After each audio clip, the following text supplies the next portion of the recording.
Welcome back to the show. Dana, you and I back for another. Dana and I didn't see each other. We haven't seen each other for a few weeks because I was on vacation. And so it always feels really, really nice to just get back into the swing, seeing Dana again and, picking up. It's almost like no time goes by. We're just like sisters, just get right back into it. Yep. Two peas in a swirling anxiety toilet bowl pod. And for those of you that get that, it's because you heard our other episode. The last episode. Yeah. The swirl of anxiety where it just keeps flushing and flushing. It's like a running toilet, right? Yeah, it's like the time, where like the stopper gets stuck, so the water just keeps running. Yeah. Right? Yeah. Like it doesn't fall. So and jiggling the handle doesn't work. And no. You have to actually find like the thing in the basement that turns the water off to the house. It's the only way to control it. Yeah. Yeah. Yeah. That happens. That might happen for Dana and I. Anyway, but so Dana and I were, as psychologists like to do. Yes. We like to, I think, split hairs between words because words have meaning. Yeah, exactly. Try to find the nuance of things. But guilt and shame. Yeah. I learned this from a mentor of mine years ago because I think a lot of people think they're the same thing.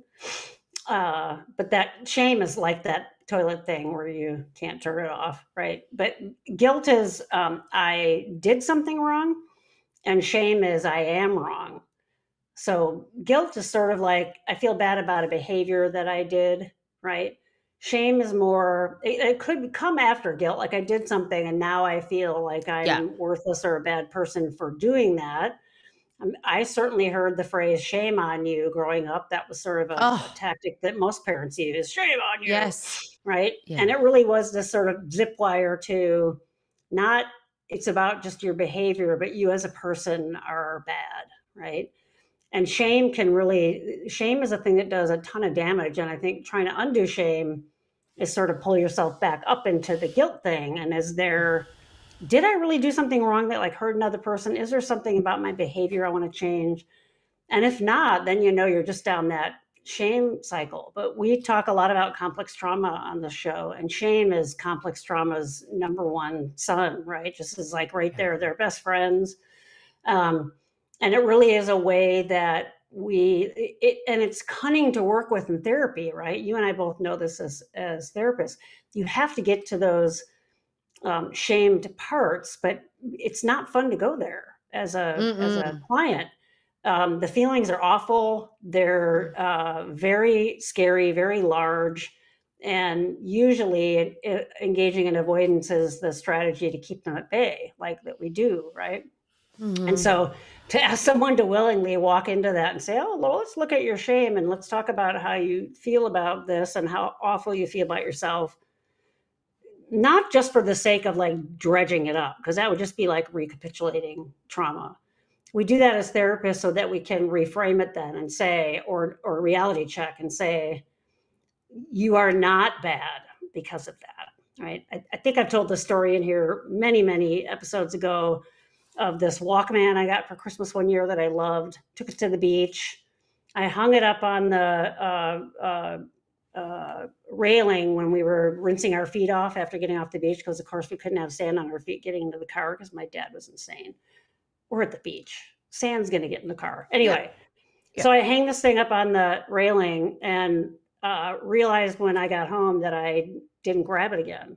Oh, and I think I was probably like 9 or 10, maybe. Oh. And I just got this, you're not careful enough. You don't pay attention. How did you do that? That was so dumb. That cost so much. You're never it was just this Horrible, horrible. We actually put in a thing in the newspaper a million years ago. You actually used to have lost and found in the newspapers to Right. see if Right. someone would turn it in. Of course, no one ever did. And those are stories that you remember because that central tenet of it is shame. Like, see, I lose things, I break things, I got this, you're not careful enough. And now I know it's like proprioceptive issues. Not everybody's perfectly coordinated all the time. I don't even have binocular vision, so my depth perception, I'm like, oh, okay. But all those years as a kid hearing all those messages, certainly then I'm the one to rush to, oh, you idiot. You know, if you drop something, you say in your own mind, oh, I can't believe I did that. How stupid are you? And then you internalize it. So now whoever did that to you doesn't even have to do it to you anymore, because now you're doing it to yourself. Right. Yeah. So shame just gets in there. I always tell clients, it like gets in the cracks. It's like liquid and it just permeates into everything. And it takes a lot of years to undo those feelings because you've had a lot of years to accrue those. But my favorite intervention to do with folks, let's say they tell a story from when they're like 4. And I'd say, okay, so do you have any 4-year-olds in your life now? And usually it's like, oh, I have a niece or a nephew or something like that, or maybe their own child. And I say, would you say those things to that kid if they lost something? Mm-hmm. And they're like, no, oh my God, that'd be terrible. And then I just sort of sit there. And then they're like, oh. So it's sort of like giving the frame of how awful it is what was said to them, but also that like you'd expect a 9-year-old to forget something. In my mind now, I'm like, that should have been my parents' job. Yeah. That if I left something and forgot it as a 9-year-old, what the hell were my parents and my 2 sisters? Totally. Oh, your Walkman's still there. Let's grab that because it was right there. It's like too much responsibility too early. So there's ways that you then as a therapist can dig into those and frame them and give some reality checks. And then, you know, usually for folks are like, oh yeah, you're right. My God, I was only 4 or whatever it was. And that's what starts to change the narrative. But you have to open those wounds up to clean them out and, you know, let them repair from the inside out. And that's hard work going through it as a client for sure. Yeah. So I you know, this I am bad. Fundamentally, my self-worth is on the line, you know? And that's like depression's, you know, automatic treat feeder. You know what I mean? It really, these are the internalized narratives that, you know, when I hear my clients say this about themselves, I say to them, where did you hear that from? Yeah, I'll do that too. Yeah. Does that, where did that come from? Yeah. Right. Yeah. Whose voice is that? Yeah. And I, you know, much like, I think getting distance and space from these things, which, you know, in my mind, therapy helps to do is to get space in a way where we can observe it versus, you know, be taken out at the knees by it. Have it be like the starfish over on our face, you know, kind of thing where we can't see anything, right? Yeah. How do we manage it? And, you know, I see both of those. We've spoken, you know, on this podcast about why do we do these things? Like, what is the adaptive reason? Like, how do we reframe this to get an understanding? How does this make sense, right? And I think in so many ways, these become protective, weirdly protective. Yeah. It's like you get to it before someone else does. So you do it to yourself before someone else can. Feels less hurtful. Yeah. Which really, you know, when we see it like that, where can we open up, you know? The guilt piece is so interesting because I see my clients use guilt as a penance. Oh, how so? Can you give an example? You know, just as like, okay, so I admit it. I did something that was a mistake. And I'm going to pay for it. And I'm going to keep paying for it. Oh, like right. Self-flagellation, you know. It's so interesting. You were like, yeah, shame can be something that parents use. And you know, as a parent myself, I look back and it's like, ooh, I don't use that very often, but I have. I have, like, oh my Yeah. God. I've definitely used, I mean, not nearly as much as, when I Mm, was a kid, but like guilt in the Asian yeah. culture. Oh my Hello. I mean, and it's not just like the Asian culture, right? There's Yeah. lots of ethnicities, lots of Yes. cultures, lots Yeah. of that use guilt. Seems like most of them do. It's easier to find the ones that don't than Yeah. the ones that do. I don't Yeah. know. I mean, Yeah. any of Well, you. look at like Christianity, organized religion, or the idea Yeah. of original sin.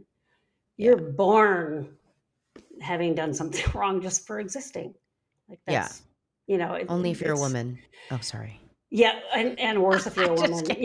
yeah. I mean, what's really interesting though is if you start to study some of this stuff and you look at systems of oppression, Yeah.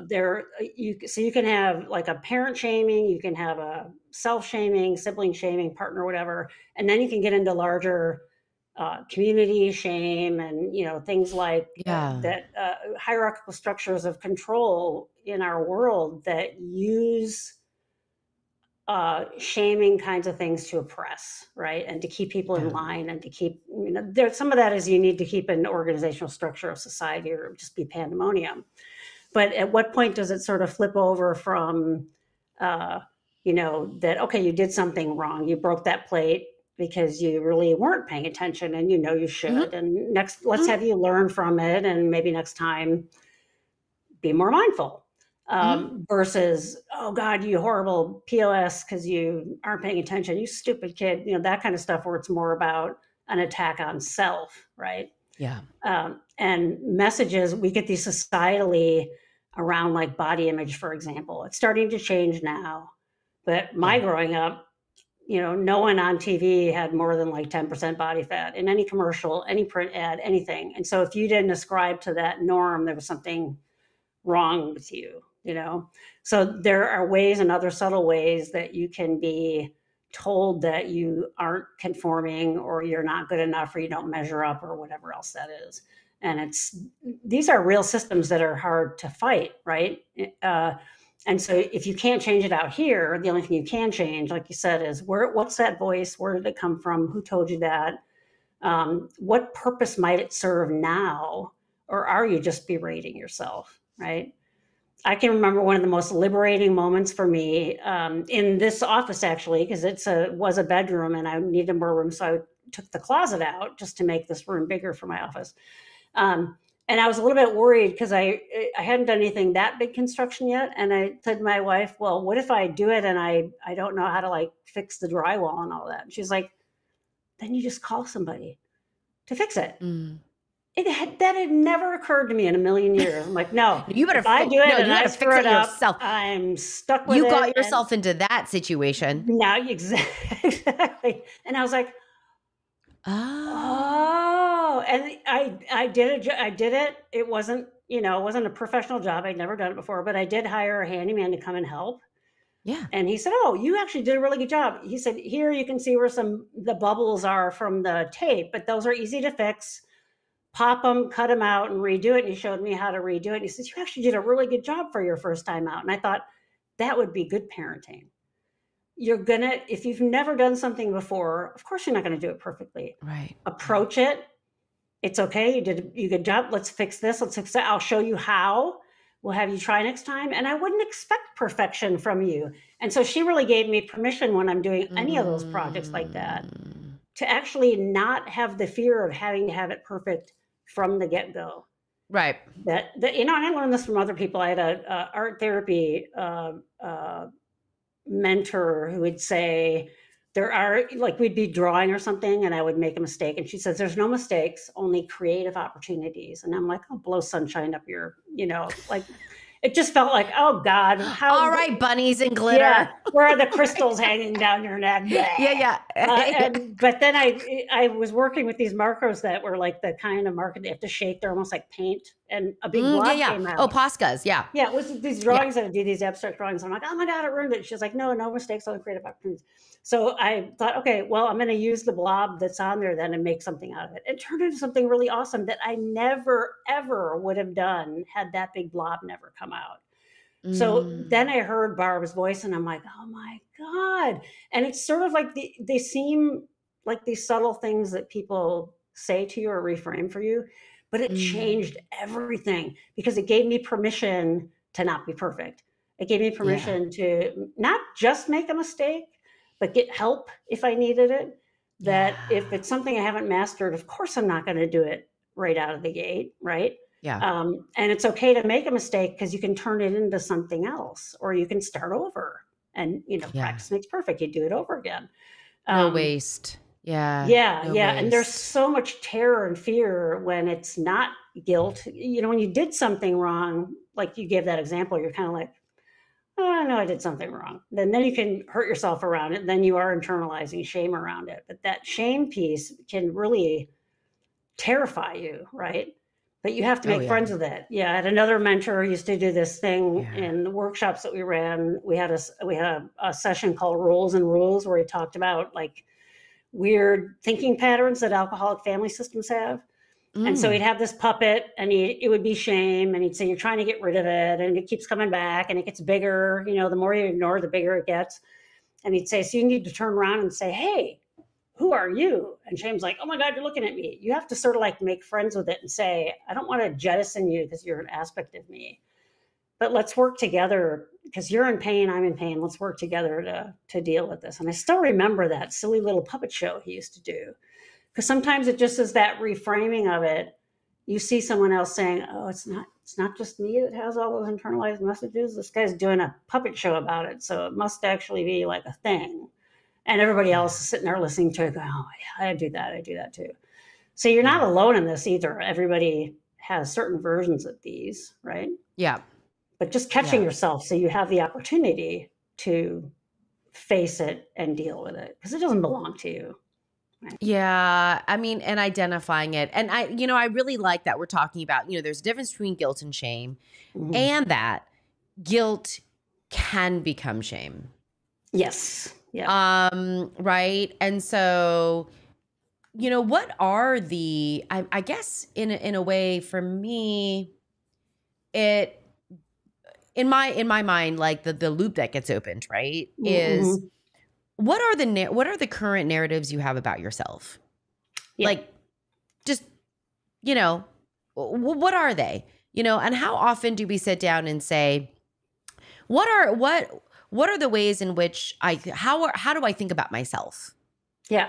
And I Yeah. don't know that we necessarily do that. I mean, I know that we do that in therapy, Mm-hmm. or good therapy, we do this, right? Yeah. But how often does the person out of therapy, which are most people, That's true. Right. how often do they sit and think about that? Yeah. Probably never. Mm-hmm. Right? And Mm-hmm. so it's just one So day it after another. perpetuates, right? Yeah. Yeah. Yeah. It continues. Yeah. Yeah. And this Mm-hmm. idea of, oh, wow. Like, well, who's the person, Dana, that's like, I hope you make your decisions not out of fear, but out of something else. I don't remember. Like it's like this quote about just like hoping you make your decisions from this conscious place instead of a Oh, place of fear. Right? Because yeah. that's not Yeah. really a decision then. That's right. It's just survival at that point. Right. Yeah. Yeah. Yeah. Right. Yeah. Are you just surviving? Are you just Yeah. Yeah. surviving? Right. Yeah. Yeah, Yeah. but shame is so insidious. Yeah. It's cunning. So don't shame yourself if you're having a hard time dealing with your shame. You know, getting Yeah. some help with it because it's a very hard. Um, it'll move. It'll change shield frequencies to use a Star Trekism. You'll think you have it Yeah. down, and then it'll come over here and it'll bite you in the ass, and then you don't even know what's happened. So um, it's tough to deal with. But I find myself sometimes asking myself, is this guilt or shame? And even just asking myself that question, if I can delineate it as not just guilt, then I'm like, ooh, I'm into that stuff that's probably doesn't belong to me. And I want to be more mindful of that so I don't keep doing that. Right. Yeah. Mm-hmm. Yeah, for sure. Right, right. And that sometimes we have sources of shame Yeah. that Yeah. remain in our life. That's right. Exactly. You know, that could be family members. We may not live with those family members, but they are still in our Mhm. life and we still Mhm. have interactions with them, you Yep. know, or I don't know. I mean, coworkers, bosses, I don't Yeah. know. Like, Yeah. there's not really an option to just say goodbye to them forever, right? Right. Yeah, you have to deal Um, with it. Yeah. how you deal with it is by knowing that it exists and Yeah. by purposefully, consciously Yeah. protecting yourself as a choice Yeah, and sometimes naming it versus even internally, like if you yeah, know, oh, there it is, it's bullying, it's demeaning, they're shaming me. That automatically means internally for you, the frame is shifted. They may still yeah, think that they're shaming you, but you're like, oh, and it'll change everything for you, right? yeah, Yeah, it'll yeah, empower you that way. And then you don't have to sort of let it in as much. Yeah. yeah, yeah, DV scenarios, things like that, emotional DV just goes on for years and people feel really powerless, like they can't get away from it. Or the reality is they're not in a safety place yet to get out. And then you have to try to have some resilience in the meantime so you don't take it all in. I Yeah. mean that's a really I mean that could be a whole nother episode in regards Oh yeah. to Yeah. that Yeah. is that there, you know, are you ready for this? And Mm-hmm. that sometimes you're right. You aren't in Mm-hmm. a safe place. So resilience is the key in that situation, which, Mm-hmm. you know, my daughter plays a competitive sport and sometimes I'm just like, I'm so done with people reframing everything as character building Yeah. and resilience and like being friends with adversity. It's Yeah. like, yeah. You know, like got it. We're there already. It was just like really funny, Yeah. you know, like Sometimes you lose and it just sucks, right? yeah. Yeah, exactly. Sometimes Yeah. it just is awful. So, Yeah. Exactly. but That's right. anyway, but Oh all god. right, everyone. Well, be good to you. You know, I think we really talk about the real S words, right? Shoulds, Yeah, I was shame. gonna say, don't shit all over yourself. Yeah, that's Yeah, a good one. yep. Yeah, So, yeah, you know, those are the true S words here. And yeah. so just catch those, especially if you're using them against yourself. Anyway. Yes, All exactly. right, be good to you. We will see you in the next episode. Bye. Bye.